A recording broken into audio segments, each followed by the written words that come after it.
இப்போது புதிய அறிமுகம் ஆச்சி ஹோட்டல் சாம்பார் 50 கிராம் ரூபாய் 20 மட்டுமே.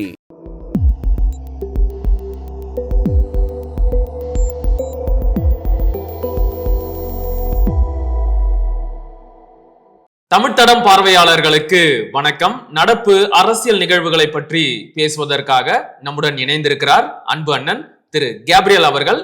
வாருங்கள், அவருடன் பேசலாம். அண்ணா வணக்கம். வணக்கம். கேள்விகளுக்குள்ள போறதுக்கு முன்னாடி உறவுகள் உங்ககிட்ட வைக்கிற தொடர்ச்சியான கோரிக்கை தான், சேனலை புதுசா பார்க்கிற உறவுகள் தயை கூர்ந்து சப்ஸ்கிரைப் பண்ணிட்டு பாருங்க. நாங்க போடுற காணொளிகள் உங்களுக்கு பிடிச்சிருந்தா லைக் பண்ணுங்க, ஷேர் பண்ணுங்க, கமெண்டும் பண்ணுங்க. அப்படியே ஹைப் பட்டன் இருக்கும், அதையும் தட்டி விட்டுடுங்க. இப்போ வாங்க கேள்விகளுக்குள்ள போகலாம். அண்ணன், ஈரான் அமெரிக்கா யுத்தம் நாளுக்கு நாள் அடுத்தடுத்த கட்டத்தை நோக்கி நகர்ந்துகிட்டே இருக்கு. இந்த நிலைமையில ஈரான் தன்னுடைய அடுத்த சுப்ரீம் லீடரை தேர்ந்தெடுத்துட்டாங்க. கமேனியோட மகனையே அடுத்த சுப்ரீம் லீடரா தேர்ந்தெடுத்திருக்கிறாங்க. இப்ப இவரை தேர்ந்தெடுத்ததுனால இந்த போர்ல ஏதாச்சும் மாற்றம் வருமா, இல்லைன்னா இது இப்படியே தான் தொடருமா? பெரிய மாற்றம் ஒன்றும் வருவதற்கான வாய்ப்பு இல்லை. இப்ப பார்த்தோம்னா இந்த போர் விரிவடைஞ்சுக்கிட்டே இருக்கு. ஃபர்ஸ்ட் அமெரிக்கன்ஸ் டார்கெட் பண்றாங்க. ஈரான்ல இருக்கக்கூடிய நிறைய டார்கெட்ஸ் அட்டாக் பண்றாங்க. 28ஆம் தேதி தாக்குதல் ஆரம்பிக்கிறாங்க. கெமேனி அவர்கள் கொல்லப்படுறாரு.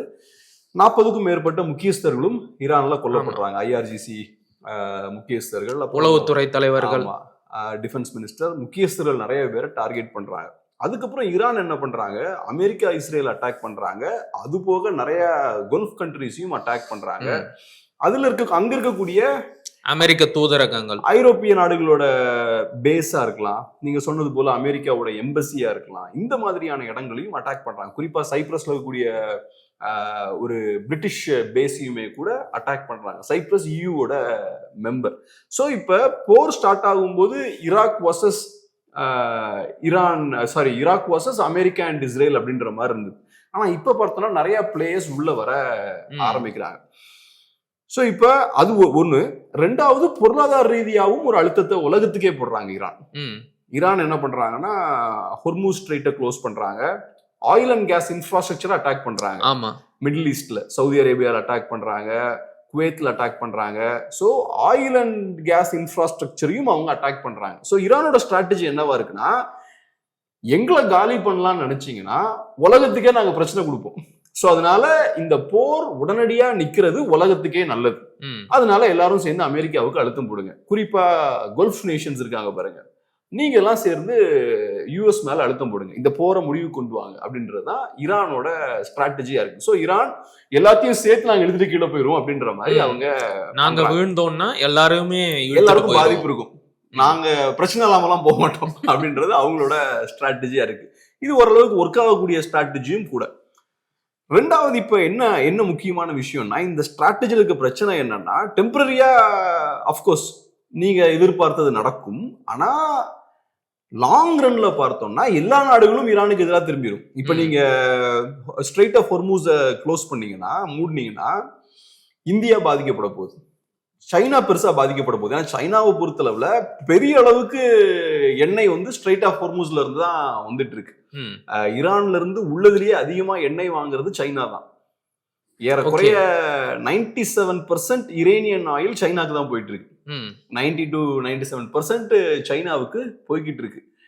இதுல என்ன சிக்கல்னா, இதுக்கு முன்னாடி வெனிசுவேலால இருந்தும் சைனாக்கு நிறைய எண்ணெய் போயிட்டு இருந்தது. அதெல்லாம் சீப் ஆயில். எப்படி இந்தியாவுக்கு ரஷ்யால இருந்து சீப் ஆயில் கிடைச்சதோ அதே மாதிரி ஈரான் ஆயில வேற யாரும் வாங்க மாட்டாங்க. ஸோ சைனாவுக்கு மலிவான விலையில அந்த எண்ணெய் கிடைச்சிட்டு இருந்தது. அதே மாதிரி வெனிசுவேலால இருந்து மலிவான விலையில எண்ணெய் கிடைச்சிட்டு இருந்தது. வெனிசுவேலாவை காலி பண்ணிட்டாங்க. வெனிசுவேலா இருந்து இப்ப சைனாவுக்கு ஆயில் போகாது. அதே மாதிரி இப்ப ஈரான்ல இருந்தும் சைனாவுக்கு எண்ணெய் போகாதுன்ற சூழல் ஏற்படுது. அப்புறம் குளோபல் ஆயில் பிரைஸும் ஏறுது. ஸோ உலகத்துக்கே பிரச்சனை. 12% இப்ப இன்க்ரீஸ் ஆயிருக்கு. அப்ப என்ன ஆகுது, ஈரான் தனிமைப்படுறாங்க. இப்ப நீங்க அங்க இருக்கக்கூடிய கல்ஃப் நாடுகள் அட்டாக் பண்ணீங்கன்னா அந்த நாடுகளும் உங்களுக்கு எதிராக திரும்புறாங்க. ஸோ மிடில் ஈஸ்ட்லயும் நீங்க தனிமைப்படுத்தப்படுறீங்க. ஸோ லாங் ரன்ல ஈரானுக்கு இது சிக்கல் தான். இப்ப லேட்டஸ்டா நடந்திருக்கிற ஒரு முக்கியமான டெவலப்மெண்ட் என்னன்னா, பிரான்ஸ் அவங்களோட ஏர்கிராஃப்ட் கேரியரை, அவங்ககிட்ட ஒரே ஒரு ஏர்கிராஃப்ட் கேரியர் தான் இருக்கு, நியூக்ளியர் பவர்ட் ஏர்கிராஃப்ட் கேரியர், அதை இப்ப மெடிட்ரேனியன் பகுதிக்கு அனுப்பியிருக்காங்க. பிளாக் சீல இருந்து பால்டிக் சீல இருக்கு, பால்டிக் சீல இருந்து மெடிட்ரேனியன் சீக்கு அதை அனுப்பியிருக்காங்க. அது போக வேற சில ஹெல்ப்பும் பண்றாங்க. டிஃபென்ஸ் சிஸ்டம் அனுப்புறது, டிஃபென்ஸ் சிஸ்டம் சைப்ரஸ்க்கு அனுப்புறாங்கன்னு நினைக்கிறேன். ஓகே. அது போக வேற சில கப்பல்களும் அனுப்புறாங்க. அதே மாதிரி பிரிட்டனும் பாத்தீங்கன்னா ஸ்டார்டிங்ல அமெரிக்காவுக்கு ஹெல்ப் பண்ணல. அமெரிக்கா பிரிட்டிஷ் அந்த சைட்ஸ் எல்லாம் யூஸ் பண்றதுக்காக பெர்மிஷன் கேட்கறாங்க, அதெல்லாம் அலோவ் பண்ணல. ஆனா இப்ப பிரிட்டிஷ்காரங்களும் அலோவ் பண்றாங்க, ஏன்னா பிரிட்டிஷ்காரங்க தாக்கப்பட்டிருக்காங்க. சோ அந்த வகையில இப்ப பிரிட்டிஷ்காரங்களும் அலோவ் பண்றாங்க. இது ஏன் நான் சொல்றேன்னா, தொடக்கத்துல பார்த்தோம்னா அமெரிக்காவும் இஸ்ரேலும் தான் சண்டை போட்டுருந்தாங்க. இப்ப மெதுவா மற்ற பிளேயர்ஸும் உள்ள வராங்க. பிரான்ஸ் வந்து ஒரு ஏர்கிராஃப்ட் கேரியர் அனுப்புறாங்கன்னா அது சாதாரண விளையாட்டு கிடையாது, அது சீரியஸான ஒரு கேம். ஏன்னா ஏற்கனவே காலத்துல 2 ஏர்கிராஃப்ட் கேரியர் இருக்கு. 2 ஏர்கிராஃப்ட் கேரியர் இருக்கிறதே மிகப்பெரிய ஒரு பலம். 3ஆவதா பிரான்ஸோட ஏர்கிராஃப்ட் கேரியரும் வந்துட்டு இருக்கு. ஒரு சைட்ல ஈரான் பக்கம் பார்த்தோம்னா யூஎஸ்எஸ் ஏப்ரஹாம் லிங்கன், அங்க இஸ்ரேல் சைட்ல பார்த்தோம்னா யூஎஸ்எஸ் ஜெரால்ட் ஆர்ஃபோர்ட். யூஎஸ்எஸ் ஜெரால்ட் ஆர்ஃபோர்ட் உலகத்திலே மிகப்பெரிய ஏர்கிராஃப்ட் கேரியர்னா அதுதான். ஸோ இப்போ ஜெரால்ட் ஆர்ஃபோர்டை ஏன் இஸ்ரேல் பக்கம் நிப்பாட்டிருக்காங்கன்னா டிஃபென்ஸுக்காக, இஸ்ரேலை பாதுகாக்கணும், ஜோர்டனையும் பாதுகாக்கணும் ஈரானோட தாக்குதல் இருந்து, அதுக்காக நிப்பாட்டி வச்சிருக்காங்க. ஸோ இந்த விஷயங்கள் நடந்துட்டு இருக்கு. இப்ப போர் விரிவடைய புது புது பிளேயர்ஸ் உள்ள வராங்க. அது போக லெபனானும் இப்ப அங்கிருந்து அட்டாக் பண்றாங்க. லெபனான்ல இருந்து ஹிஸ்புல்லா அட்டாக் பண்றாங்க இஸ்ரேல். சோ இஸ்ரேல் என்ன பண்றாங்க, பெய்ரூட் அப்புறம் இந்த மாதிரியான பகுதிகளை லெபனான்ல அட்டாக் பண்றாங்க. அது போக இஸ்ரேலி படைகளும் இப்ப உள்ள லெபனான்குள்ள புகுந்துட்டாங்க. லெபனானுக்குள்ள இஸ்ரேலி படைகள் ஏன் புகுறாங்கன்னா, லெபனானுக்கு உள்ள ஒரு பஃபர் கிரியேட் பண்றது. கொஞ்சம் இடங்கள் ஆக்கிரமிச்சாச்சுன்னா இஸ்ரேலுக்கும் லெபனானுக்கும் நடுவில் ஒரு பஃபர் கிரியேட் ஆயிரும், ஒரு இடம் கிரியேட் ஆயிரும், ஸ்பேஸ் கிரியேட் ஆயிரும். அப்ப ஹிஸ்புல்லாவால அங்க இருந்து ஈஸியா அட்டாக் பண்ண முடியாது. சோ அதுக்காக இஸ்ரேலி படைகளை உள்ள அனுப்பியிருக்காங்க, லெபனானுக்குள்ள அனுப்பியிருக்காங்க. அதனால இப்ப நம்ம பார்த்தோம்னா ஃபர்ஸ்ட் ஈரான் வர்சஸ் யூஎஸ் இந்த மோதல் பார்த்தோம்னா இப்ப கொஞ்சம் கொஞ்சமா விரிவடைஞ்சு நிறைய பேரை உள்ள இழுத்துக்கிட்டே இருக்கு. எனக்கு என்ன ஆச்சரியம் அப்படின்னா, இப்ப நீங்க தொடக்கத்திலேயே குறிப்பிட்ட மாதிரி இப்ப ஈரான் கிட்ட இருந்து 97% ஆஃப் ஆயில வந்து சீனா தான் கன்சியூம் பண்ணுது அப்படின்னு சொல்றீங்க. இப்ப ஈரான்ல போர் நடந்துகிட்டு இருக்கிற நேரத்துல ஈரானால பழையபடி ஆயில் சப்ளைஸ சீனாவுக்கு கொடுக்க முடியாது. அப்ப இந்த இடத்துல பெரிதும் பாதிக்கப்படுறது ஈரான் மட்டும் கிடையாது, சீனாவும் கூட தான். சீனா ஏன் வந்து இது வரைக்கும் ஈரானுக்கு சப்போர்ட்டா எதுவுமே பண்ணாம அமைதியா இருக்கிறாங்க? அவங்களால ஒரு சின்ன கண்டனம் கூட தெரிவிக்க முடியலையா? இப்ப சைனாவை பொறுத்தளவுல சைனா ஒரு பொருளாதார வல்லரசு, ஏறக்குறைய அமெரிக்கா அளவுக்கு பொருளாதார ரீதியா பலம் படைத்த ஒரு நாடு. ஆனா ராணுவ வல்லரசு கிடையாது. ராணுவ ரீதியா சைனாவையும் அமெரிக்காவையும் கம்பேர் பண்ணோம்னா அமெரிக்கா கிட்ட கூட சைனானால வர முடியாது. அமெரிக்கா அந்த அளவுக்கு பவர்ஃபுல்லா இருக்கு. ஏசியால பெரிய ஒரு ராணுவ வல்லரசு தான் ஏசியால. ஆனா உலகம் முழுக்க எடுத்துக்கிட்டோம்னா அமெரிக்காவோட ஒப்பிடும்போது அமெரிக்கா கிட்ட வர முடியாது. அது ஒண்ணு. ரெண்டாவது, அமெரிக்காவுக்கு இருக்கக்கூடிய பலம் என்னன்னா, சைனாவை சுத்தி இருக்கக்கூடிய நாடுகள்லாம் திவாலாய் பண்ண நாடுகள் கிடையாது. அமெரிக்காவோட பார்ட்னர்ஸ் எல்லாம் எடுத்துக்கிட்டீங்கன்னா யூரோப்ல இருக்கக்கூடிய நாடுகளா இருக்கலாம், ஏசியாலேயே ஜப்பான், இந்தியா மாதிரி நாடுகள்லாம் அமெரிக்காவோட க்ளோஸா இருக்காங்க, ஆஸ்திரேலியாவா இருக்கலாம். அமெரிக்காவுக்கு இந்த அட்வான்டேஜும் இருக்கு. நல்ல உலகத்திலேயே செழிப்பான பவர்ஃபுல்லான நாடுகள்லாம் அமெரிக்காவோட பார்ட்னர்ஸா இருக்காங்க. அப்புறம் சைனா பெரிய அளவுல யார சார்ந்திருக்காங்கன்னு பாத்தீங்கன்னா யூரோப்பிய அமெரிக்காவும் சார்ந்திருக்காங்க. சைனாவோட பொருளாதார பலத்துக்கான காரணம் என்னன்னா, சைனா யூஎஸோடையும் யூரோப்போடையும் வர்த்தகம் பண்றாங்க. சோ நீங்க பொருளாதார ரீதியா போர் தொடுக்கலாம் இவங்க மேல, ஆனா நீங்க ராணுவ ரீதியா போருக்கு போனீங்கன்னா உங்க பொருளாதாரம் பாதிக்கப்படும். சைனா அதை விரும்ப மாட்டாங்க. அவங்களோட பொருளாதாரத்தை பாதிக்காத விஷயங்களை தான் சைனா பண்ணுவாங்க. அது போக சைனா பெருசா ஈரானுக்கு ஹெல்ப் பண்ணிட்டு தான் இருக்காங்க. இப்ப பாருங்க, அமெரிக்கா பெரிய பொருளாதார தடை போட்டிருக்காங்க ஈரான் மேல. அதை மீறி ஈரானோட எண்ணெயை வாங்கிட்டு இருக்காங்க. 97% ஆஃப் யுரேனியன் ஆயில சைனா வாங்கிட்டு இருக்காங்க. இது சாதாரண விஷயமே கிடையாது. அமெரிக்காவை மீறி தான் அதை செய்யறாங்க. அது போக ஈரானுக்கு தேவையான அந்த மிசைல்ஸ் எல்லாம் உற்பத்தி பண்றதுக்கு தேவையான காம்போனன்ட்ஸ் அனுப்பிட்டு இருக்காங்க. வேற நிறைய இன்டெலிஜென்ஸ் சப்போர்ட் பண்ணிட்டு இருக்காங்க. சைனா நிறைய சப்போர்ட் பண்றாங்க. சைனா மட்டும் கிடையாது, ரஷ்யாவும் பண்றாங்க. ரஷ்யாவை பொறுத்தளவுல பாத்தீங்கன்னா, நீ கேள்விப்பட்டிருப்பீங்க, 2021-22ல ஒரு சேட்டலைட் லான்ச் பண்ணாங்க, ஒரு ஸ்பை சேட்டலைட் ஒன்று லான்ச் பண்ணாங்க. அந்த ஸ்பை சேட்டலைட் ஆப்ரேட் பண்றது ஈரான் தான். சோ அந்த ஸ்பை சேட்டலைட்டை யூஸ் பண்ணி ஈரான் வந்து இவங்க அமெரிக்காவோட பேஸ் எல்லாம் மானிட்டர் பண்ணலாம், அங்க என்ன படைகளோட நடமாட்டம் எப்படி இருக்கு, இந்த விஷயங்கள் எல்லாத்தையும் அங்கிருந்து நோட்ட விடலாம். இது ரஷ்யாவோட சப்போர்ட். அது போக ரஷ்யாவோட டிஃபென்ஸ் நமக்கு தெரியும். ரஷ்யாவோட டிஃபென்ஸ் சிஸ்டம் தான் ஈரான்ல நிறைய இருக்கு. ஏர்ஃபோர்ஸுக்கும் நிறைய உதவிட்டு இருக்காங்க ரஷ்யா, ஈரானியன் ஏர்ஃபோர்ஸுக்கும். ஸோ இந்த ரெண்டு நாடுகளும் கண்டிப்பா சப்போர்ட் பண்றாங்க. ஆனா லிமிடேஷன்ஸ் இருக்கு. நான் சொன்ன மாதிரி சைனாவுக்கு சில லிமிடேஷன்ஸ் இருக்கு. பொருளாதாரம் சார்ந்தும் அவங்க யோசிக்க வேண்டியது இருக்கு. ரஷ்யாவை பொறுத்தளவுல அவங்களுக்கு வேற சிக்கல்கள் என்னன்னா யுக்ரைனோடையும் சண்டை போட்டுட்டு இருக்காங்க. இப்ப நம்ம எடுத்துப்போம் பிரான்ஸ் மட்டும் ஏன் இவ்வளவு அக்ரெசிவா சப்போர்ட் பண்றாங்க? பிரான்ஸ் இப்ப நான் சொன்ன மாதிரி ஒரு ஏர்கிராஃப்ட் கேரியர் அனுப்பியிருக்காங்க. அவங்க கிட்ட இருக்கக்கூடிய ஒரே ஏர்கிராஃப்ட் கேரியர் இங்க அனுப்புறாங்க. ஏன் இந்த அளவுக்கு அக்ரெசிவா பிரான்ஸ் போறாங்க? பிரான்ஸுக்கும் ரஷ்யாவுக்கும் நிறைய சிக்கல் இருக்கு. ஓகே, ஆப்பிரிக்கால பிரான்ஸுக்கு பெரிய பிரசன்ஸ் உண்டு. ஒரு 20-30 இயர்ஸ்க்கு முன்னாடி எடுத்துக்கிட்டீங்கன்னா பிரான்ஸுக்கு மிகப்பெரிய அளவுல இன்ஃபுளுன்ஸ் ஆப்பிரிக்கால இருக்கு. ஏறக்குறைய மாடர்ன் காலனி மாதிரி அங்க நிறைய நாடுகளை கண்ட்ரோல் பண்ணிட்டு இருந்தாங்க. இப்ப அது முடியல. இப்ப ஒவ்வொரு நாடுகளா இப்ப நிறைய புரட்சி எல்லாம் நம்ம படிச்சுட்டு இருக்கோம்ல ஆப்பிரிக்கால. அந்த புரட்சி எல்லாம் ஒவ்வொன்றும் நடக்கும்போது ஆப்பிரிக்கன் படைகளை வெளியே, பிரெஞ்சு படைகளை அங்க இருந்து வெளியேற்றிட்டு இருக்காங்க. ஆமா, அங்க இருக்கிற புரட்சி படைகளுக்கு ரஷ்யா உதவி செஞ்சுக்கிட்டு இருக்கு. சோ அதனால இப்ப என்ன ஆகுது, ரஷ்யாக்காரங்க ஆப்பிரிக்கால இருந்து பிரான்ஸை விரட்டி அடிக்கிறாங்க. இதை கவுண்டர் பண்றதுக்கு பிரான்ஸுக்கு வேற வழி கிடையாது. சோ எங்கெல்லாம் ரஷ்யாவை நோண்டுறதுக்கான வாய்ப்பு கிடைக்குதோ அங்கெல்லாம் பிரான்ஸ் உள்ள வராங்க. இப்ப பாத்தீங்கன்னா பிரான்ஸ் ஈரானை காலி பண்றதுக்கும் வராங்க. ஏன்னா ஈரான்ல இருந்து தான் பிரான்ஸுக்கு ட்ரோன்ஸ் எல்லாம் போயிட்டு இருக்கு, ஷார்ட் ட்ரோன்ஸ் எல்லாம். இனி அதெல்லாம் போகாது. ஏன்னா இப்ப ஈரானே மாட்டிட்டு இருக்காங்க, அவங்க நிறைய ட்ரோன்ஸ் தேவை. இனி ரஷ்யாக்கெல்லாம் ட்ரோன்ஸ் எல்லாம் கொடுத்துட்டு இருக்க முடியாது. அதே மாதிரி யுக்ரைன் போர் உச்சத்துல இருக்கும் போதும் பிரான்ஸ் என்ன சொன்னாங்க, நம்ம ராணுவ வீரர்கள் அனுப்பவும் தயாரா இருக்கணும்னாங்க. மற்ற எந்த நாடுகளும் அதை ஏத்துக்கல, யூரோப்பிய நாடுகளும். பிரான்ஸ் அதை சொன்னாங்க. அது காரணம் இதுதான், ரஷ்யா ஆப்பிரிக்கால பிரான்ஸை விரட்டி அடிக்கிறாங்க. அதனால ரஷ்யாவை கவுண்டர் பண்றதுக்கு எங்கெல்லாம் வாய்ப்பு கிடைக்குதோ அங்கெல்லாம் பிரான்ஸ் உள்ள வராங்க. ஸோ அதனால முடிஞ்ச அளவுக்கு சப்போர்ட் பண்றாங்க சைனாவும் ரஷ்யாவும். பட் அதை தாண்டி இந்த ரெண்டு நாடுகளுக்கும் நிறைய லிமிடேஷன்ஸும் இருக்கு. ஓகே, அவங்களுக்கு நிறைய தடைகளும் இருக்கு, அதை தாண்டி போக முடியாது. இப்ப யார் சொன்னாலும் ட்ரம்ப் இந்த போரை நிறுத்துற மாதிரியே இல்ல. ஈரான் தன்னுடைய இந்த அணு ஆயுத தயாரிப்பை முழுமையா கைவிடுற வரைக்கும் நாங்க இந்த போரை நிறுத்த மாட்டோம் அப்படின்னு சொல்றாரு. அது ஒரு பக்கம் இருந்தாலும் சுற்றி இருக்கின்ற மற்ற நாடுகளையும் அவர் மிரட்டி பணிய வைக்க முயற்சி பண்றாரு. எடுத்துக்காட்டுக்கு சொல்லணும் அப்படின்னா, ஸ்பெயினோட இராணுவ தளவாடங்களை பயன்படுத்திக்க முயற்சி செஞ்சிருக்கிறாரு இந்த போருக்காக. ஆனா ஸ்பெயின் அதுக்கு மறுத்த உடனே, நாங்க விருப்பப்பட்டா உங்களோட இராணுவ தளவாடங்களை பயன்படுத்திக்கும், எங்களால் அது முடியும் அப்படின்னு சொன்னது மட்டும் இல்லாம, எங்களுக்கு நீங்க அனுமதியை மறுத்துட்டீங்களே, உங்க கூட இனி எந்த உறவும் இல்லை அப்படின்னு மொத்தமா துண்டிச்சிட்டாரு. இன்னைக்கு காலையில அந்த அறிவிப்பையும் வெளியிட்டு இருக்கிறாரு. இப்படியே உலக நாடுகள் எல்லாரையும் மிரட்டி பணிய வைக்கணும் அப்படிங்கிற முயற்சியிலையும் ஈடுபட்டு இருக்கிறாரோ? இது வெறுமனே மிரட்டி மட்டுமே நீங்க இதை செய்ய முடியாது. அஃப்கோர்ஸ் நீங்க சொன்ன மாதிரி ட்ரம்ப் என்னன்னா, எனக்கு எதிராக நீங்க செயல்பட்டீங்கன்னா நான் டஃபா தான் உங்களை டீல் பண்ணுவேன்னு சொல்றாரு. அதை தாண்டி ஐரோப்பிய நாடுகள் எடுத்துக்கிட்டீங்கன்னா, EU எடுத்துப்போமே, நேட்டோ, EUலாம் எடுத்துப்போமே, இந்த நாடுகளுக்கு ஒரு பொது நலன் இருக்கும்ல, அது ஓரளவுக்கு அமெரிக்காவோட நலனோட ஒன்றிதான் போகும். ஹிஸ்டாரிக்கலா அப்படிதான் இருந்திருக்கு. ஓகே, சோ இப்ப ஈரான் வரும்போது இந்த நாடுகளுக்குமே பிரச்சனை தான். அதனாலதான் இந்த நாடுகள் ட்ரம்போட இவ்வளவு பிரச்சனை இருக்கும் போதுமே ஜெர்மனி அவங்களோட மிலிட்டரி பேஸை யூஸ் பண்றதுக்கு அமெரிக்காவுக்கு பெர்மிஷன் கொடுக்குறாங்க. ட்ரம்ப் யூரோப்புக்கு ஏகப்பட்ட பிரச்சனையை கொடுத்துருக்காரு இந்த லாஸ்ட் ஒரு 1 இயரா. டாரிஃப் போடுறாரு, யுக்ரைனுக்கு பெருசா சப்போர்ட் பண்ணல, இந்த மாதிரி பிரச்சனைகள்லாம் கொடுத்தும் ஐரோப்பிய நாடுகள் ஏன் அமெரிக்காவுக்கு சாதகமா செயல்படுறாங்க இங்க? ஏன்னா இவங்க 2 பேருக்குமே ஈரான் சிக்கல் தான்.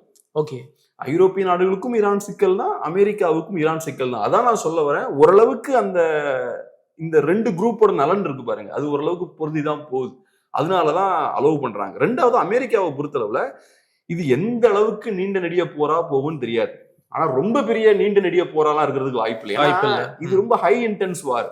ஒவ்வொரு நாளும் நூற்றுக்கணக்கான மிசைல்ஸ் லான்ச் பண்ணிட்டு இருக்கீங்க. இதெல்லாம் காசு ஒவ்வொரு நாளும். இப்ப ஈரான் ஒரு 500 மிசைல்ஸை லான்ச் பண்றாங்கன்னா, அந்த 500 மிசைல்ஸை நீங்க இன்டர்செப்ட் பண்ணணும், வழிமறிச்சு அதை வீழ்த்தணும். அது கஷ்டமான காரியம். இப்ப அமெரிக்கன்ஸ் கிட்ட பேட்ரியட் மிசைல் டிஃபென்ஸ் சிஸ்டம் இருக்கு, இஸ்ரேல் எடுத்துக்கிட்டோம்னா அயன் டோம் இருக்கு, ஏரோ டிஃபென்ஸ் இருக்கு, டேவிட் ஸ்லிங் இருக்கு. இந்த மாதிரி நிறைய டிஃபென்ஸ் சிஸ்டம் வச்சிருக்காங்க.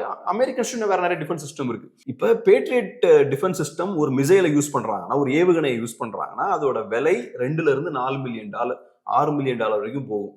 அப்ப இப்ப ஈரான் ஒரு மிசைலை லான்ச் பண்றாங்கன்னா, அதை வழிமறிச்சு வீழ்த்துறதுக்கு, இன்டர்செப்ட் பண்றதுக்கு குறைஞ்சது 2-3 மிசைலாவது போகும். ஏன்னா ஒரு மிசைல் வருதுன்னா சேஃபா இருக்கிறதுக்காக 2-3 மிசைல் போய் அதை டார்கெட் பண்ணும்.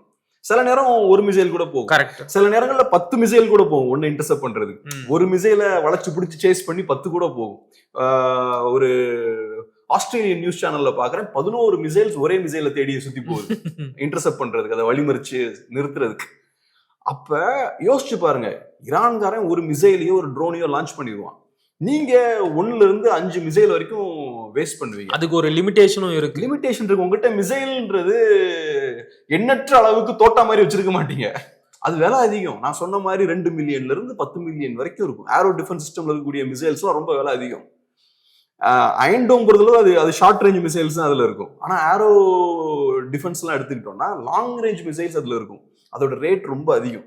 அப்ப உங்களோட அந்த ஸ்டாக் பைல இருக்கக்கூடிய அந்த மிசைல்ஸோட எண்ணிக்கைகள் வேகமா கம்மியாகிட்டே இருக்கும். இது அமெரிக்காவுக்கும் இஸ்ரேலுக்கும் இந்த பிரச்சனை இருக்கிற மாதிரி ஈரானுக்கும் இருக்கும். ஈரானால ஒரு மாசத்துக்கு 100 மிசைல்ஸுக்கு மேல உற்பத்தி பண்ண முடியும்ன்றாங்க. அது பெரிய எண்ணிக்கை.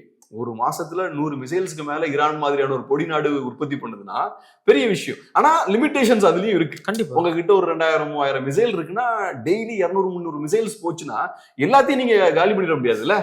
நாளைக்கு இன்னொரு பிரச்சனை வந்தா சண்டை போடணும்ல. கண்டிப்பா கொஞ்சம் ஒரு லிமிட் வந்தோடனே நீங்க ஸ்டாப் பண்ணிடுவீங்க. இதுதான் நடந்தது. 12 டே வார்ல தான் நடந்தது. எடுத்த உடனே ஃபர்ஸ்ட் பாத்தீங்கன்னா அவங்க ஒரு தாக்குதல் நடத்துவாங்க. அப்புறம் ஈரான் 300-400 மிசைல்ஸ் லான்ச் பண்ணுவாங்க. 300-400 மிசைல்ஸ் மட்டும் இல்ல, ட்ரோன்ஸ் எல்லாம் சேர்த்து லான்ச் பண்ணுவாங்க. அதுக்கப்புறம் போக போக அந்த வீரியம் கம்மியாகிட்டே வரும். ஏன்னா என்கிட்ட ஸ்டாக் பைல்லாம் ட்ரெயின் ஆக ஆரம்பிச்சிடும். கையில மிசைல்ஸ் வந்து பெருசா இருக்காது. அதே மாதிரி இவங்க என்ன பண்றாங்க அமெரிக்கன்ஸ், இப்ப இந்த மிசைல்ஸ் லான்ச் பண்ணக்கூடிய சைட்ஸ் இருக்கும்ல, அதெல்லாம் காலி பண்றாங்க. சோ அதெல்லாம் ரிப்ளேஸ் பண்றதும் கஷ்டம். சோ இந்த இன்டென்ஸான இந்த போர் எடுத்துக்கிட்டோம்னா எடுத்தோடனே நிறைய லான்ச் பண்ணுவாங்க. அப்புறம் போக போக அதுல வீரியம் கம்மியாகிட்டே இருக்கும். ஏன்னா பணம் செலவாயிட்டே இருக்கும். பணம் செலவாகும். அப்புறம் எடுத்தோடனே நிறைய லான்ச் பண்றீங்களா, அது முக்கியமான டார்கெட்ஸ் எல்லாம் அடிச்சிடும். இப்ப அமெரிக்கன்ஸ் 2000க்கும் மேற்பட்ட டார்கெட்ஸ் அடிச்சிருக்காங்க. அமெரிக்கன்ஸும் இஸ்ரேல்ஸும் சேர்ந்து. அதெல்லாம் சும்மா ரோட்ல போட்டுருக்க மாட்டாங்கல்ல. IRGC டார்கெட் அடிச்சிருப்பாங்க, போலீஸ் ஸ்டேஷன் அடிக்கிறாங்க, நேவி அடிச்சிட்டாங்க, ஏர்ஃபோர்ஸ் அடிச்சிட்டாங்க. நேவி அதே மாதிரி நான் சொன்ன மாதிரி முக்கியமா அவங்க எதை அடிப்பாங்கன்னா மிசைல் மேனுஃபேக்சரிங்கை டார்கெட் பண்ணுவாங்க. மிசைல் லான்ச்சிங் சைட்ஸை டார்கெட் பண்ணுவாங்க. ஏன்னா அப்பதான் நாளைக்கு திரும்பி மிசைல் அடிக்க முடியாது. அப்புறம் ஏர் டிஃபென்ஸ் சிஸ்டமா காலி பண்ணுவாங்க. முக்கியமா ட்ரோன்ஸ் ப்ரொடக்ஷன், அப்புறம் ட்ரோன்ஸ் லான்ச் பண்றக்கூடிய சைட்ஸ் அதெல்லாம் அடிப்பாங்க. ஏன்னா இப்ப ட்ரோன்ஸ் தான் அவங்களுக்கு மிகப்பெரிய பிரச்சனையே. ட்ரோன்ஸ் பொறுத்தளவுல அது ஒரு $10,000-20,000 தான் அது. ஆனா அதை இன்டர்செப்ட் பண்றதுக்கு நீங்க ஸ்பெண்ட் பண்ற மிசைல் இருக்கு பாருங்க, அது $2 மில்லியன் ஆகும். சோ இவன் அனுப்புற இந்த $20,000 ட்ரோன் அடிக்கிறதுக்கு அவன் மில்லியன்ஸ் ஆஃப் டாலர்ஸை வேஸ்ட் பண்ண வேண்டியிருக்கும். சோ முக்கியமா இந்த ட்ரோன் ஃபெசிலிட்டிஸை காலி பண்றதுக்கு முயற்சி பண்ணுவாங்க. சோ இதெல்லாம் பண்ணும்போது போக போக ஈரானாலையும் பெருசா அட்டாக் பண்ண முடியாது, அமெரிக்கா கையிலையும் அதுக்கு தேவையான ஸ்ட்ரென்த் வந்து இருக்காது. இது ஒரு சிக்கல். இப்ப அடுத்த கேள்வி என்னன்னா, ரைட், இப்ப நீங்க பாம்பு போட்டுக்கிட்டே இருக்கீங்க, ஆட்சி மாற்றம் எப்படி நடக்கும்? ஆட்சி மாற்றம் கொண்டு வருவோம்னு சொல்லல, பட் அமெரிக்காவோட எண்ட் ஆஃப் தி டே அதான், அதுதான் இருக்கவன வழி கொண்டு வரணும். யாரானாலும் அதிகாரத்துல இருக்கட்டும், ஆனா இருக்கவன வழிக்கு வரணும். வெனிசுவேலால செஞ்ச மாதிரி நான் பிரசிடென்ட்டை கடத்திடுவேன், அதுக்கப்புறம் பொருளாதார தடை ஒண்ணு போடுவேன், அப்புறம் நீ வர்த்தகமே பண்ணாத மாதிரி உன்னோட பகுதியை ஃபுல்லா முற்றுகையிட்டுருவேன், கடல் பகுதிகளை ஃபுல்லா முற்றுகையிட்டுருவேன், அங்க ஏர்கிராஃப்ட் கேரியருக்கு வார்ஷிப்ஸ் எல்லாம் கொண்டு போய் நிப்பாட்டி, அப்புறம் வேற வழியே இல்லாம நான் சொல்றது நீங்க கேட்கணும். அப்படிதான் அவங்க பண்ணாங்க. இங்கேயும் அதை பண்ணலாமா அப்படின்னு ஒரு கேள்வி இருக்கு. அதை ஒண்ணு பண்ணலாம். ஆனா ஈரானை பொறுத்தளவுல இந்த மாதிரியான அழுத்தங்களை ஏற்கனவே ஃபேஸ் பண்ணிருக்காங்க அவங்க. ஓகே, நிறைய இதுக்கு முன்னாடியும் போர் வரக்கூடிய அபாயம்லாம் வந்திருக்கு. ஒன்றும் பெரிய புது விஷயம் கிடையாது. ஈரான் நிறைய பொருளாதார தடைகள் எல்லாம் ஃபேஸ் பண்ணிருக்காங்க. ஆனா இந்த விஷயத்த பண்ணி வழி கொண்டு வரலாம் நினைப்பாங்க. அது போக அமெரிக்கா கிட்ட இருக்கக்கூடிய இன்னொரு முக்கியமான லெவரேஜ் இருக்குன்னா, ஈரான்ல உள்நாட்டு பிரச்சனைகள் நிறைய இருக்கு. குறிப்பா நிறைய செப்பரேட்டிஸ்ட் மூவ்மெண்ட் அங்க இருக்கு. ஓகே, ஈரான்ல இருந்து எங்களுக்கு தனியா பிரிச்சு நாடு கொடுக்கணும் அப்படின்னு நிறைய பேர் கேட்டுட்டு இருக்காங்க. இது வேறையா? அங்க ஏகப்பட்ட குழப்பம் இருக்கு ஈரானுக்குள்ள. முக்கியமானது என்னன்னா, கர்டிஷ் மக்கள் அங்க எங்களுக்கு தனியான ஒரு நாடு வேணும், அது ஏற்கனவே ஒரு 100 வருஷமா அந்த மூவ்மெண்ட் இருக்காங்க. இது ஒண்ணு புரிஞ்சுக்கோங்க, ஈரான்ல 60% தான் பெர்ஷியன்ஸ். ஓகே, மீதி 40% அங்க கர்டிஷ் மக்கள் இருக்காங்க, அசர்பைஜானி மக்கள் இருக்காங்க, அராப்ஸ் இருக்காங்க, பலூஜ் மக்கள் இருக்காங்க, வேற நிறைய மக்கள் இருக்காங்க. சோ ஈரானுக்குள்ள தேசியம் சார்ந்த பிரச்சனைகள் நிறைய இருக்கு. எங்களுக்கு தனி நாடு வேணும்ன்ற போராட்டங்கள் நிறைய போய்கிட்டு இருக்கு. இவங்க நான் சொன்ன மாதிரி கர்டிஷ் மக்கள் தனி நாடு வேணும்னு கேட்கறாங்க. அதே மாதிரி பலூஜ் மக்கள் எடுத்துக்கிட்டோம்னா, பலூஜ் மக்கள், பலூஜிஸ்தான் பாகிஸ்தான்ல ஒரு முக்கியமான ப்ராவின்ஸ், பிகெஸ்ட் ப்ராவின்ஸ்னா நிலத்த அடிப்படையில பெரிய நிலப்பகுதி அங்க இருக்கு. பலூஜ் மக்கள் பாகிஸ்தான்ல மட்டும் கிடையாது, ஆப்கான்லயும் இருக்காங்க, ஈரான்லயும் இருக்காங்க. சோ அவங்க எங்களுக்கு தனியா ஒரு நாடு வேணும் அப்படின்னு ஈரான்ல இருந்து சண்டை போட்டுட்டு இருக்காங்க. சோ பலூஜ் செப்பரேட்டிசமும் அங்க இருக்கு, அராப் செப்பரேட்டிசமும் இருக்கு. அராப் மக்கள் எங்களுக்கு தனியான ஒரு நாடு வேணும்னு கேட்டுட்டு இருக்காங்க. அசர்பைஜான் பக்கத்துல ஒரு நாடு இருக்குல்ல, அசர்பைஜானி மக்களும் அங்க இருக்காங்க, அவங்களும் தனிநாடு கேட்கறாங்க. சோ இப்ப சிஏஏ என்ன பண்றாங்கன்னா, கர்டிஷ் அந்த செப்பரேட்டிஸ்ட் மூவ்மெண்ட் இருக்குல்ல, அவங்கள ஃபண்ட் பண்றது, அவங்களுக்கு ஆயுதம் கொடுக்குற இந்த வேலையெல்லாம் பார்த்துட்டு இருக்காங்க. இது நேச்சுரலா சிஏ எல்லா இடத்துலயும் பண்ணுவாங்க. இப்ப பாகிஸ்தான் ஒண்ணு நினைச்சாங்கன்னா பலூச் லிபரேஷன் ஆர்மி காசு கொடுப்பாங்க. ஆமா, யுஎஸ்எஸ்ஆர் அங்க போகும்போது என்ன பண்ணாங்க, தாலிபான் வளர்த்து விட்டாங்க. இந்த விஷயத்த அமெரிக்கா பண்ணுவாங்க. சோ இப்ப லேட்டஸ்டா பாத்தீங்கன்னா இன்னைக்கு நேத்துல நிறைய நியூஸ் வந்துட்டு இருக்கு. சிஐஏ ரொம்ப தீவிரமா கர்டிஷ் படைகளை என்கரேஜ் பண்றாங்க, மிலிட்டன்ஸை சப்போர்ட் பண்றாங்க. சோ அமெரிக்கன்ஸ் தாக்குதலை நிப்பாட்டினாலும் அதுக்கப்புறம் ஒண்ணு ஏற்கனவே நிறைய அதிருப்தி அங்க மக்கள் மத்தியில இருக்கு, மக்கள் கவர்மெண்ட்டுக்கு எதிராக திரும்புவாங்க. அதுக்கப்புறம் இந்த மாதிரியான தீவிரவாதி அமைப்புகள்லாம் இருக்கு பாருங்க, அவங்களெல்லாம் சிஐஏ வளர்த்து விடுறதுக்கான முயற்சிகளும் ஈடுபடுறாங்க அப்படின்ற மாதிரி சொல்றாங்க. ஏன்னா இப்ப அமெரிக்கன்ஸுக்கு ஒரு பெரிய சிக்கல் என்னன்னா, கிரவுண்ட்ல இறங்கி அடிக்க முடியாது. ஆமா, உள்ள நுழைய முடியாது. ஆப்கான்ல பண்ண மாதிரி பண்ண முடியாது. ஒண்ணு ஆப்கானை விட நிலப்பரப்பு ஈரான் 2 மடங்கு பெரிய நாடு. ராணுவ பலத்திலையும் தரைப்படையில கொஞ்சம் பலம் தான். அப்புறம் ஈரானுக்கு இருக்கிற இன்னொரு அட்வான்டேஜ் என்னன்னா, டெரெயினும் பாத்தீங்கன்னா மலைப்பகுதிகள் நிறைய இருக்கக்கூடிய ஒரு டெரெயின். ஆப்கான் ஓரளவுக்கு பிளாட்டான ஒரு பகுதி, ஒரு டெசர்ட் பிளாட்டா இருக்கக்கூடிய பகுதி. ஈரான் அந்த மாதிரி பகுதி கிடையாது, கரடு புரடான ஒரு பகுதி. சோ இப்ப கொரில்லா வார்ஃபேர் எல்லாம் ஃபைட் பண்ணா அமெரிக்கன் சோல்ஜர்ஸ் அங்க போய் மாட்டிப்பாங்க. அப்ப களத்துல நீங்க இறங்கவே முடியாது. அப்போ உங்களுக்கு பாம் பண்ணியாச்சு, பாம் பண்ணி ஆட்சி மாற்றம்லாம் கொண்டு வர முடியாது, இல்ல எதிரியை வழி கொண்டு வரதும் கஷ்டம். சோ நீங்க பாம் பண்ணதுக்கு அப்புறம் அங்க இருக்கக்கூடிய மக்களை இவங்களுக்கு எதிராக திருப்பணும். அதே மாதிரி இந்த மாதிரியான மிலிட்டன்ட் ஆர்கனைசேஷன்ஸையும் என்கரேஜ் பண்ணி அந்த கவர்மெண்ட்டை கொலாப்ஸ் பண்றதுக்கான வேலைகள் பண்ணும். ஸோ அதனால அந்த விஷயங்கள் எல்லாம் பண்றாங்க. அப்புறம் நமக்கு தெரியும், பொருளாதார ரீதியா யாரையும் வர்த்தகம் பண்ண விட மாட்டாங்க. அப்புறம் நீங்க ஏர்கிராஃப்ட் கேரியர்லாம் நிப்பாட்டிட்டீங்கன்னா எண்ணெய் வர்த்தகமும் அவங்களால பண்ண முடியாது. இப்ப ஈரானை பொறுத்தல ஷேடோ ஃபிளீட்ஸ்லாம் வச்சிருப்பாங்க, தடைகளெல்லாம் மீறி எண்ணெயை ட்ரேட் பண்றதுக்கான ஷேடோ ஃபிளீட்ஸ்லாம் வச்சிருப்பாங்க. அதெல்லாம் ஸ்டாப் பண்றதுக்கு அமெரிக்கன் நேவி அங்க இருக்கும். ஓகே. சோ அதனால ஈரானை இந்த மாதிரி வழி கொண்டு வர முயற்சி பண்ணுவாங்க. ஆனா இது வந்து மாத கணக்கெல்லாம் நீடிக்காது. அதுக்கு ரன்னிங் அவுட் ஆஃப் ஸ்டீம் பாங்கல்ல. ஆமா, கொஞ்ச நேரத்துல அதிகபட்சம் இன்னும் ஒரு மாசம் நீடிக்கலாம். எனக்கு தெரிஞ்சு 1 வீக்ல இருந்து மேக்ஸிமம் 3 to 4 வீக்ஸ். 1 வீக்ல இருந்து மேக்ஸிமம் 3 to 4 வீக்ஸ். இப்ப ட்ரம்ப் சொல்றாருல, எங்கனால நினைச்சா சண்டை போட்டுக்கிட்டே இருக்கு, எங்க கிட்ட நிறைய எண்ணில் அடங்காத ஆயுதங்கள் இருக்கு, we can fight forever அப்படின்றாருல. அதெல்லாம் சும்மா, அது அப்படி சொல்றாருனாலே அவர் இப்ப 4 வீக்ஸ் நாங்க ஃபைட் பண்றது ரெடியா இருக்கோம், சண்டை போட்டுக்கிட்டே இருக்க நாங்க ரெடியா இருக்கோம்லாம் அவர் சொல்றாருனாலே அவங்க கிரவுண்ட்ல ரெசிஸ்டன்ஸ் நிறைய இருக்குன்னு அர்த்தம். ஈரான்காரன் ஏதோ தைரியத்துல அடிச்சுக்கிட்டு இருக்கான். அப்ப அவங்கிட்ட அவங்க வார்னிங் கொடுக்குறாரு, நீ சண்டை போட்டாலும் நாங்க சண்டை போட்டுக்கிட்டே இருப்போம்டா அப்படின்னு. அப்ப இவங்க எதிர்பார்த்ததை விட அங்க இருந்து சிக்கல் அதிகமா வருதுன்னு நம்ம புரிஞ்சுக்கலாம். சரி. ஸோ அதனால 2 பேருக்குமே லிமிடேஷன்ஸ் இருக்கு. அமெரிக்கானால ஃபாரெவர் வார்லாம் ஃபைட் பண்ண முடியாது. இப்ப அமெரிக்கா இங்க மிசைல்ஸ்லாம் நிறைய வேஸ்ட் பண்றாங்கன்னா யுக்ரைனுக்கு சப்போர்ட் பண்ண முடியாது. அதே மாதிரி தாய்வானோட டிஃபென்ஸுக்கும் ஸ்பெண்ட் பண்ண முடியாது. இப்ப நீங்க செலவழிக்கிற இந்த ஆயுதங்களெல்லாம் திரும்ப உற்பத்தி பண்றதுக்கு பல ஆண்டுகள் ஆகும். அமெரிக்கா வல்லரசா இருந்தாலும் 2 நாள்லாம் ஆயுதங்களெல்லாம் நீங்க உற்பத்தி பண்ண முடியாது, பல ஆண்டுகள் இன்னும் ஆகும். நீங்க இங்க காலி பண்ற மிசைல்ஸ் மற்ற டிஃபென்ஸ் எக்யூப்மெண்ட்ஸ் எல்லாம் திருப்பி உருவாக்குறது. அதனால இங்க நீங்க வேஸ்ட் ஆக்குனீங்கன்னா நாளைக்கு தாய்வான்ல உங்களுக்கு கை பலவீனப்படும், யுக்ரைனை நீங்க ஹெல்ப் பண்ண முடியாது. போர்னு வந்துட்ட வெற்றி யாருக்கு வேணாலும் கிடைக்கலாம், ஆனா இழப்பு என்பது மனித குலத்திற்கு தான் அப்படின்னு சொல்லுவாங்க. அதுக்கேற்ற மாதிரி இந்த போர்லையும் ஈரான்ல நிறைய அப்பாவி பொதுமக்கள் வந்து இறந்து போயிருக்கிறாங்க. குறிப்பா வந்து இஸ்ரேல் வந்து ஸ்கூல்ஸையும் ஹாஸ்பிட்டல்ஸையும் டார்கெட் பண்ணி அடிச்சிருக்கிறாங்க. இது வரைக்கும் 300-400க்கும் மேற்பட்ட குழந்தைகள், பெண்கள், நோயாளிகள் இறந்து போயிருக்கிறாங்க. இவ்வளோ பெரிய அவலம் நடந்தும் கூட யூஎன் ஏன் வாயை திறக்காம அமைதியாவே இருக்கிறாங்க? யூஎன் அஃப்கோர்ஸ் வாய் திறக்கிறாங்க, ஆனா அதை தாண்டி அவங்களுக்கு எதுவும் பெருசா பண்ண முடியல. இப்ப இஸ்ரேல் எப்பவும் செய்யற விஷயம், காசாலையும் இதே மாதிரி குழந்தைங்களை டார்கெட் பண்ணி அவங்க தாக்குதல்கள் நடத்துறாங்க. இப்ப குழந்தைங்களை டார்கெட் பண்ணாங்களா, அதுக்கு ப்ரூஃப் இருக்கான்னு கேட்டோம்னா இல்ல. ஆனா நம்ம டேட்டா எடுத்து பார்த்தோம்னா இறந்ததுல 5ல் ஒருத்தர் குழந்தையா இருக்கு, ஒரு குழந்தை 20,000. ஆமா, அது சாதாரண எண்ணிக்கையே கிடையாது. 4 டெத்துல 4ல் ஒருத்தங்க குழந்தை. அப்ப இது ஏதோ பிளான் பண்ணி தான் நீங்க பண்றீங்க. வேற எந்த போர்லயும் இந்த மாதிரி இருக்காது. ஏன்னா பொதுவா போர் நடக்குதுன்னா குழந்தைங்களை டார்கெட் பண்ண மாட்டாங்க, அதே மாதிரி ஹாஸ்பிட்டல்ஸை டார்கெட் பண்ண மாட்டாங்க. இந்த மாதிரியான பேசிக் நார்ம்ஸ் இருக்கும். இப்ப நீங்க யுக்ரைனை எடுத்துக்கிட்டாலும் நம்பர் எடுத்து பாத்தீங்கன்னா பெரும்பாலும் இறந்திருக்கிறதெல்லாம் சோல்ஜர்ஸா இருப்பாங்க. அது போக பொதுமக்கள் எடுத்துக்கிட்டோம்னா குழந்தைங்களோட இறப்பு ரொம்ப கம்மியா இருக்கும். ஆனா அதுவே கூட யாரும் ஏத்துக்க மாட்டாங்க. இஸ்ரேல் பண்றது ரஷ்யா பண்றது ரொம்ப தவறு, அவங்க ஸ்கூல்ஸ் எல்லாம் டார்கெட் பண்ணிட்டாங்க, ரெசிடென்ஷியல் ஏரியாவை டார்கெட் பண்ணிட்டாங்கன்றதெல்லாம் ரொம்ப அழுத்தமா பேசுவாங்க. ஆனா காசான்னு வரும்போது பாத்தீங்கன்னா 20,000க்கும் மேற்பட்ட குழந்தைகள் அங்க கொல்லப்பட்டிருக்காங்க. இது சாதாரண விஷயமே கிடையாது. இங்கேயும் பார்த்தோம்னா ஸ்பெசிபிக்கா அவங்க குழந்தைகள் இருக்கக்கூடிய ஸ்கூல்ஸ் எல்லாம் அட்டாக் பண்றாங்க. இஸ்ரேலிஸ் அதாங்க, அவங்க ஒரு காட்டும் பிராண்டிகள் தாங்க. அவங்களுக்கு எந்த சட்டத்திட்டம் எதுவும் கிடையாது. அவங்களோட பிஹேவியர் பாத்தீங்கன்னா எப்பவுமே இப்படிதான் இருக்கும். அதாவது அடுத்த தலைமுறையே இருக்கக்கூடாது என்ற நோக்கத்தோட இந்த தாக்குதல் இருக்கு. ஈரான் அப்படி பார்க்க மாட்டேன், ஏன்னா ஈரான் பெரிய நாடு. ஆனா காசால அந்த பிளான் இருக்கலாம். காசாவோட பாப்புலேஷன் பெருசா இன்க்ரீஸ் ஆகக்கூடாது, நெக்ஸ்ட் ஜென்ரேஷன் இப்ப அந்த மாதிரிலாம் அவங்க யோசிக்கலாம். அந்த மாதிரியான ஒரு குரூப் தான். அவங்களுக்கு இந்த நியாயம் தர்மம் எல்லாம் எதுவும் கிடையாது. நிறைய பேர் சொல்றாங்க இப்ப அது இஸ்ரேல் மக்களுக்கு சொந்தமானது அந்த பகுதி, ஒரு 2000 வருஷத்துக்கு முன்னாடி சொந்தமானது நீங்க கிளைம் பண்றீங்க. அப்படி மற்றவங்க கிளைம் பண்ணலாமா? அப்ப செவிந்தியர்கள் அமெரிக்காவை அப்படி கிளைம் பண்ணலாமா?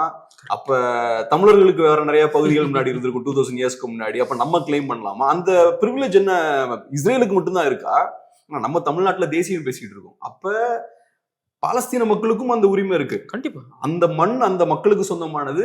நம்ம அப்ப பாலஸ்தீனிய மக்கள் கூட தான் நிக்கணும். இஸ்ரேலை பொறுத்த அளவுல இன்னொரு பகுதியில போய் உட்கார்ந்துகிட்டு அந்த லேண்டை ஆக்கிரமிச்சுட்டு அந்த மக்களை ரொம்ப மோசமா நடத்துறது இன்னைக்கும் பாருங்க. ஒவ்வொரு நாளும் அந்த பகுதியை ஆக்கிரமிச்சுக்கிட்டே இருக்காங்க. இப்ப வெஸ்ட் பேங்க் எல்லாம் பார்த்தோம்னா பெருசா இருக்கிற மாதிரி இருக்கும், ஆனா சின்ன சின்ன பாக்கெட்ஸ்குள்ள அந்த மக்கள் தள்ளப்பட்டு இருக்காங்க. பயங்காட்டி எடுத்து அந்த மக்களை வச்சிருக்காங்க. அப்புறம் காசா சொல்லவே வேண்டாம், கொஞ்சம் மனிதநேயமே இல்லாம ஒரு சின்ன ஒரு கூட்டுக்குள்ள அந்த மக்களை அடைச்சு வச்சிருக்காங்க. சோ அதனால இஸ்ரேல் பக்கம் எந்த நியாயமும் கிடையாது. நீங்க 2000 இயர்ஸ்க்கு முன்னாடி வாழ்ந்ததா சொல்றீங்க, அதுக்கு ப்ரூஃபா உங்களோட ரிலிஜியஸ் டெக்ஸ்ட காட்டுறீங்க. அது போக நீங்க அப்பவே இருந்தா கூட அன்னைக்கு இருந்த மக்களோட வாரிசுகள் தான் இன்னைக்கு அங்க இருக்காங்களான்னு தெரியாது. கரெக்ட். நீங்க பியூரிட்டி எல்லாம் அப்படிலாம் மெயின்டைன் எல்லாம் பண்ணிட முடியாது. உலகத்துல எந்த ஒரு ரேஸுக்கும் அப்படி கிடையாது. ஏன்னா நீங்க ஜெனட்டிக்கலா பார்த்தா இவங்க எல்லாம் மோஸ்ட்லி யூரோப்பியன்ஸ் தான். இப்ப இஸ்ரேல் இருக்கக்கூடிய ஜூஸ்லாம் எல்லாம் மோஸ்ட்லி யூரோப்பியன்ஸ் தான். அதனால அன்னைக்கு அங்க இருந்தவன் யாருன்னு நமக்கு தெரியாது, இன்னைக்கு இருக்கவங்க யாருன்னு தெரியாது, இவங்க 2 பேருக்கும் என்ன கனெக்ஷன் இருக்குன்னு தெரியாது. ஸோ அதனால இப்படிப்பட்ட ஒரு காரியம் நடந்துட்டு இருக்கு. இது ரொம்ப நாள் நடக்க. இஸ்ரேல் இப்போதைக்கு ரொம்ப பவர்ஃபுல்லா இருக்காங்க. இன்னைக்கு இஸ்ரேலை யாராலையும் டச் பண்ண முடியாது. நான் யாராலையும் சொல்றது, மிடில் ஈஸ்ட்ல கூடிய எந்த நாடுகளாலையும் இஸ்ரேலை தொட முடியாது. நம்ம ஆளுங்க உட்காந்துக்கிட்டு ஈரான் இஸ்ரேலை தொடச்சி அடிச்சிரும், எரிஞ்சிரும், இஸ்ரேலை ஒன்றும் இல்லாம பண்ணிடுவாங்க ஈரான் அப்படின்லாம் ஒரு 2-3 வருஷமாவே பேசிட்டு இருந்தாங்க. நான் யூடியூப்ல வீடியோஸ் போட ஆரம்பிச்சது பேசிட்டு இருக்காங்க. அதெல்லாம் சும்மா. அவங்களுக்கு இஸ்ரேலை பத்தியும் தெரியல, அமெரிக்காவோட பலத்தை பத்தியும் அவங்களுக்கு தெரியல. இப்ப பாருங்க, வந்தாங்க ஒரு நாள்ல அங்க இருக்கிற லீடரை தூக்கிட்டாங்க. லீடர் மட்டும் இல்ல, அந்த டாப் லெவல் லீடர்ஸ் எல்லாத்தையுமே இல்லாம பண்ணிட்டாங்க. அப்ப விட்டுதான் வச்சிருந்திருக்காங்க ஒரு நாள். ஆமா, சான்ஸ் கிடைக்கும் போது டக் டக் டக்னு எல்லாத்தையும் அவங்களுக்கு பண்ண முடியுது. சோ இன்னைக்கு இஸ்ரேல ஒன்றும் பண்ண முடியாது. ஆனா லாங் ரன்ல இதே மாதிரி இஸ்ரேல் தாக்கு பிடிக்குமான்னா அது கஷ்டம். இன்னைக்கு ஒரு நேஷன், ஒரு தேசம் தாக்கு பிடிக்கணும்னா செயற்கையா நீங்க அந்த மக்கள் அங்க புகுத்தி தாக்கு பிடிக்க வைக்க முடியாது. இப்ப நம்ம இந்த மண்ணில் இவ்வளவு நாள் தாக்கு பிடிச்சிருக்கோம். ஆமா, பெரிய வீழ்ச்சி எல்லாம் சந்திச்சாலும் இந்த மண்ணிலே தான் நம்ம இருக்கோம். அப்ப நம்ம செயற்கையா இங்க புகுத்தப்படல. இந்த மண்ணோட நமக்கு ஒரு கனெக்ஷன் இருக்கு. இந்த மண்ணில இருந்து உருவான மக்கள் இங்க நம்ம இன்னைக்கு இருக்கோம். வீழ்ச்சி வரலாம், எழுச்சி வரலாம், ஆனா நம்மளோட இருப்பை யாராலையும் ஒண்ணும் பண்ண முடியல, இங்கதான் இருக்கும். இஸ்ரேல் அப்படி கிடையாது. செயற்கையா கொஞ்சம் மக்கள் நீங்க அங்க புகுத்தி இருக்கீங்க. எஸ். இப்ப இந்த மண்ணுல நம்ம இருக்கோம்னா அந்த மண்ணோட தேவைக்கு ஏற்ப நம்ம இருந்து வளர்ந்து வரணும். ஆமா, அங்க அது நடக்கல. சோ செயற்கையா இன்னைக்கு அமெரிக்காவோட தேவை, யூரோப்போட தேவைக்காக நீங்க உட்கார வைக்கப்பட்டிருக்கீங்க. அங்க கரெக்டா என்ன எங்க இருக்கோ அந்த இடத்துல உட்கார வச்சிருக்காங்க உங்களை. நாளைக்கு ஜியோ பொலிட்டிக்கலா நிறைய மாற்றங்கள் ஏற்படும் போது உங்களோட தேவை இல்லாம போறதுக்கு வாய்ப்பு இருக்கு. ஏற்படாம தான் போகும். கண்டிப்பா. ஒரு காலத்துல கோலுக்கு ரொம்ப முக்கியம் இருந்தது. கோல் தான் உலகத்தோட டிரைவிங் ஃபோர்ஸா இருந்தது, நிலக்கரி. இன்னைக்கு பெட்ரோலோட டாமினன்ஸ் இப்ப கம்மி ஆயிருச்சு. ஒரு 40 இயர்ஸ்க்கு முன்னாடி பெட்ரோலுக்கு இருந்த முக்கியத்துவம் இன்னைக்கு இல்ல. எலக்ட்ரிக்கல் வெஹிக்கிள்ஸ் வந்து டாமினேட்டடா வந்துட்டு இருக்கு. நாளைக்கு இன்னும் கம்மியாகும். எப்படி நிலக்கரியோட முக்கியத்துவம் பெட்ரோல் வந்ததுக்கு அப்புறம் கம்மியாச்சு, அதே மாதிரி பெட்ரோலோட முக்கியத்துவம் ஒரு பாயிண்ட்ல கம்மியாகும். அப்படி கம்மியாச்சுன்னா உங்களோட தேவையும் கம்மியாயிரும்ல, அமெரிக்காவுக்கும் யூரோப்புக்கும். கரெக்ட். சோ அதனால செயற்கையா நீங்க ஒரு மக்களை ஒரு இடத்துல அங்க போய் திணிக்க முடியாது. இப்ப பெட்ரோல் இருந்தாலும் இல்லைனாலும் அராப்ல இருக்கக்கூடிய அராப்ஸ் இருக்கதான் போறாங்க. ஏன்னா அந்த பகுதிக்கான மக்கள் அவங்க. நீங்க அப்படி கிடையாது. எங்க இருந்தோ போய் அங்க நீங்க யூரோப்பியன்ஸ், ஆக்சுவலா ஜெனட்டிக்கலா யூரோப்பியன்ஸ்ல நீங்க அங்க போய் உட்கார்ந்துருக்கீங்க. சோ இது இந்த மாதிரி நீங்க செயற்கையா காலனிஸ் எல்லாம் உருவாக்க முடியாது. ஏதோ ஒரு பாயிண்ட்ல அது உடஞ்சிரும். சரி, பல கருத்துக்களை பகிர்ந்துக்கிட்டீங்க. மிக்க மகிழ்ச்சி. நன்றி.